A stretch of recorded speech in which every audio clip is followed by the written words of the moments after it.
Chers amis, bonsoir. Ce soir, j'aimerais bien partager avec vous un cas que j'ai vu en consultation ce soir, presque en semi-urgence. Un médecin généraliste me l'envoie pour des douleurs thoraciques atypiques. Elle arrive à mon cabinet et elle commence à me décrire ses douleurs, mais ce qui prédominait dans la description sémiologique, c'est surtout cette phrase. Docteur, j'ai l'impression que mon cœur est grand et gros. La patiente est d'origine donc russe. Elle vit en France depuis quelques mois. Je lui ai bien sûr pratiqué l'échographie, l'électrocardiogramme, tout est normal, mais cette phrase a fait une résonance dans mon esprit et j'ai pensé que à l'adage populaire et à la sagesse populaire, à la culture française, et on dit bien en France, je lui ai dit, écoutez madame, vous savez ce qu'on dit en France? On dit, quand on a des soucis, quand on a des chagrins, on a le cœur gros. Ce qui est extraordinaire. Et en fait, j'ai orienté l'interrogatoire dans ce sens en posant des questions sur sa vie. Et là, bien sûr, tout ceci est confidentiel, je ne peux pas vous en parler, mais je vous donne la quintessence, bien sûr.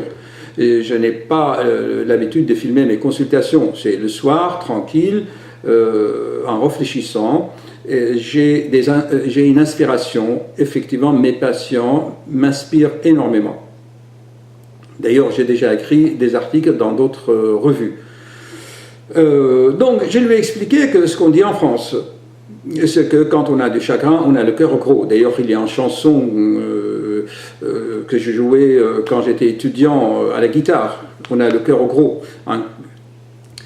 Eh bien, j'ai pu comprendre donc qu'elle a des gros soucis sur tous les plans, professionnels, familial, etc.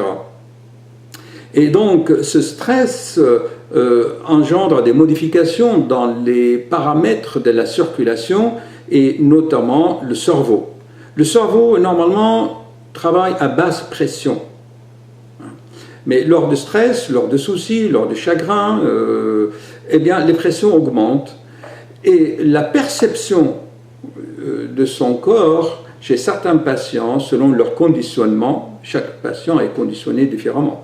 Il y a 7 milliards d'individus sur Terre, il y a 7 milliards de cerveaux conditionnés d'une façon très variée. Donc, ces modifications de pression au niveau de l'hémodynamique cérébrale modifient cette perception de son propre corps.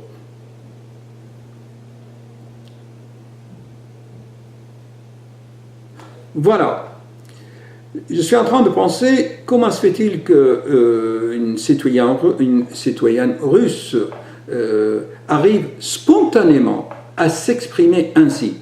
Et alors là, j'ai pensé à un autre adage populaire d'un pays d'Orient, je crois.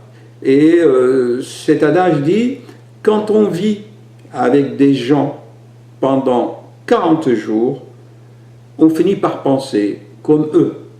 En fait, l'information, le champ informationnel, une culture, c'est également inscrit dans la conscience collective.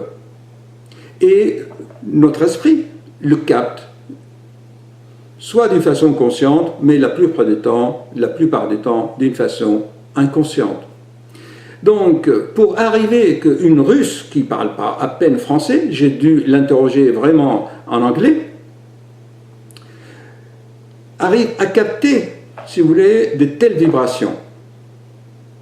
Donc, la conclusion de cette vidéo, c'est que nous vivons tous ensemble et nous interagissons ensemble.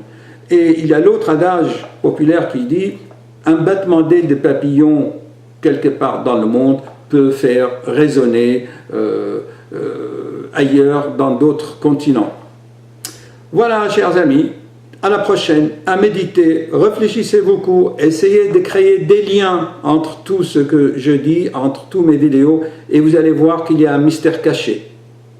À bientôt!